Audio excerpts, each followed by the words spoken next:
Good morning, my friends. It is a beautiful day up here in beautiful Washington, but there is one issue. It is not such a beautiful day for us because I went to work today just like any other day, and shit has hit the fan.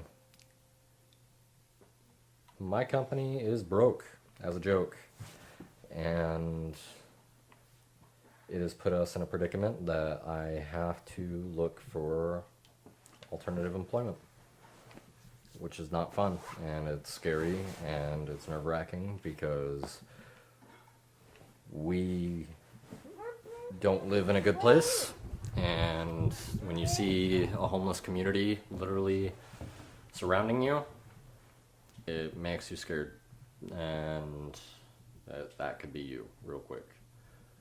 So, I put my resume out there. I've contacted multiple companies.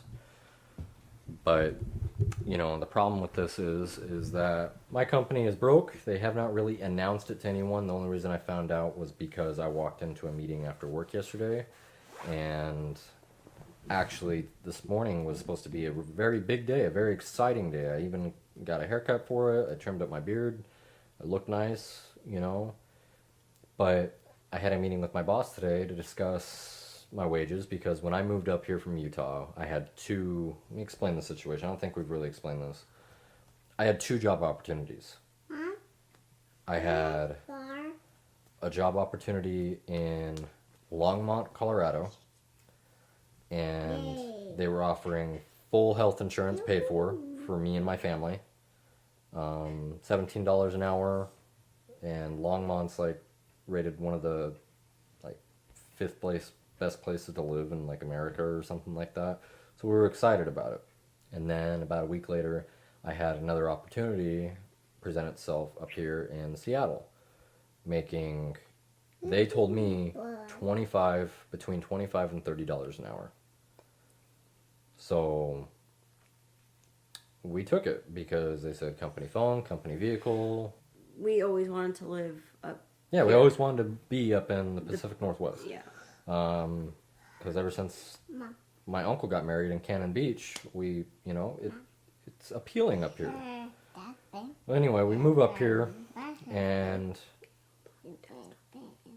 it was kind of a shock because we walk in, obviously, small-ass apartment. You know, we already put the down payment on it. We already knew it was going to be small. Yeah, but it was more of like a shock, I guess, because it was just culture shock. It was, more than anything. We moved to a place we never visited. Right. Which, don't do. Don't do that ever. But it was an adventure, nonetheless. And I don't regret it, but it is a struggle. Anyway, back to today. I had my meeting. I was pretty much told your wages are not going to increase, and since your wife has to work nights and you might have to be taken off the on-call list, we are also going to take away your company truck, more than likely. Well, about 30 minutes ago, after coming home and finding out that we're broke, and my boss was like, hey, we got nothing going on today, go home. Yeah, so I went into my other boss and said, hey, so I was told to go home today, can I use some of my PTO? And they said, well, you don't have any PTO because you used it for your anniversary, because I took 2 days off last week. And so luckily rent's paid, because if this was rent check, we would be completely and utterly homeless, which is another shock. So I put my name out there for some other companies, and we're doing what we have to do. But we want to be 100% real with whoever watches this, because this is the reality.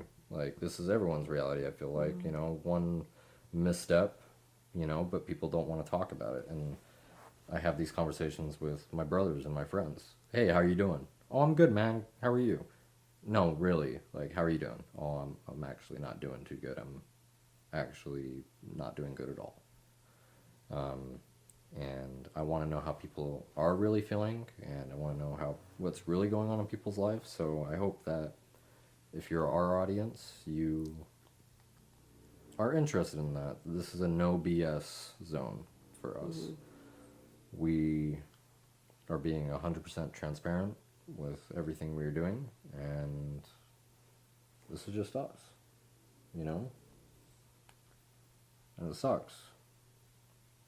It sucks, because right now I'd love nothing more than my kids to go to their grandparents while me and my wife Figure out what the hell to do figure out next. what we're going to do next. But instead, we're stuck in a less than 800 square foot 2-bedroom apartment in a bad part of town, and we can't afford to even go to the next town because the next town is 10 miles away, and the traffic and all those things come into play up here, dramatically come into play. It takes you 20 minutes to get to the next town, just because of traffic. And when you might need that gas to go to a new job interview, you can't take those risks. So luckily we got our grocery shopping done yesterday. Kaylee got that done. All we have to do today is go pick up Bash. But right now, guys, I don't know. I wish I could just have our life somewhere else, because this is scary, and it's not like I'm asking for much. I'm not asking for $1 million and a big house, 5-bedroom house, and, everything that I could ever dream of. I'm just asking for a stable income And a decent and a decent area, a decent house. Yeah, somewhere that my kids are safe. You go to other towns around here, the nicer places, schools have crossing guards, and they have security, and they have, signs on the billboards outside the school that say, family movie nights, this night, bring your parents, bring your families, family picnics. Here, we get letters from the teachers and the principals saying, hey... There have been like more than 2, I think there's been like 4 or 5 substitute teachers in King County that are no longer able to teach because of misconduct. Misconduct with kindergartners So and other students. it's scary up here, because I just wanna. Is it that hard? Is it that hard to ask for a simple life? Like one where I could provide for my family, one where I can have health insurance, one where I know where my next meal's coming from, and that my family's safe. Like, is it really that hard? Is it that impossible? Because I literally crawl around in sewage and clean up fires and clean up floods and clean out hoarder houses to be broke.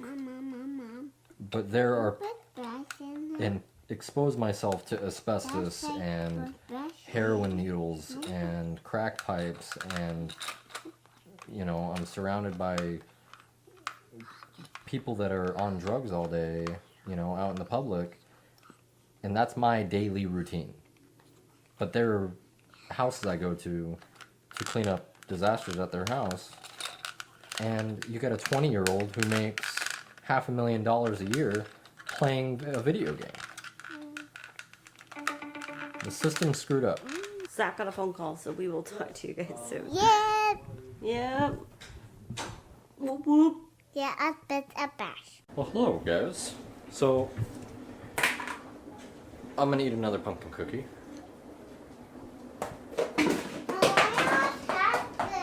Kaylee's fixing a disposal. She's the maintenance person in the house.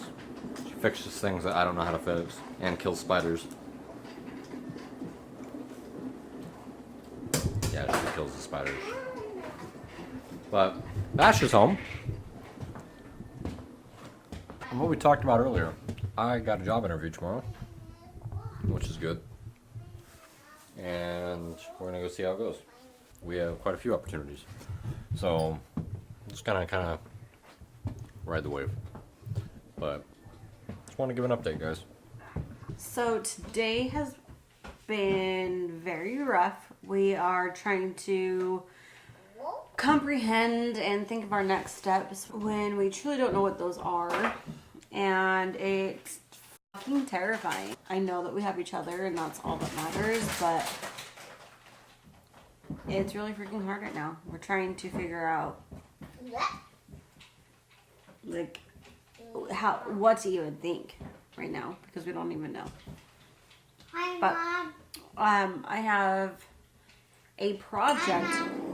Whenever we go through hardships and stuff, it's really hard for us to cope without. It's very hard for us to understand where to go. Sitting down, staring at a wall, and overthinking is not going to solve the problem. So it's easier to try and be productive in other parts of our life so we can, process, I guess, and think of next steps in a different mindset. On that note, I got a project for us to do that is going to keep us temporarily distracted. And I do have work tonight, thank God, because one, money, and two, because I need a distraction from this, because otherwise I might have a little bit of a meltdown. It's a good possibility.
Guys, so Kaylee is at work, and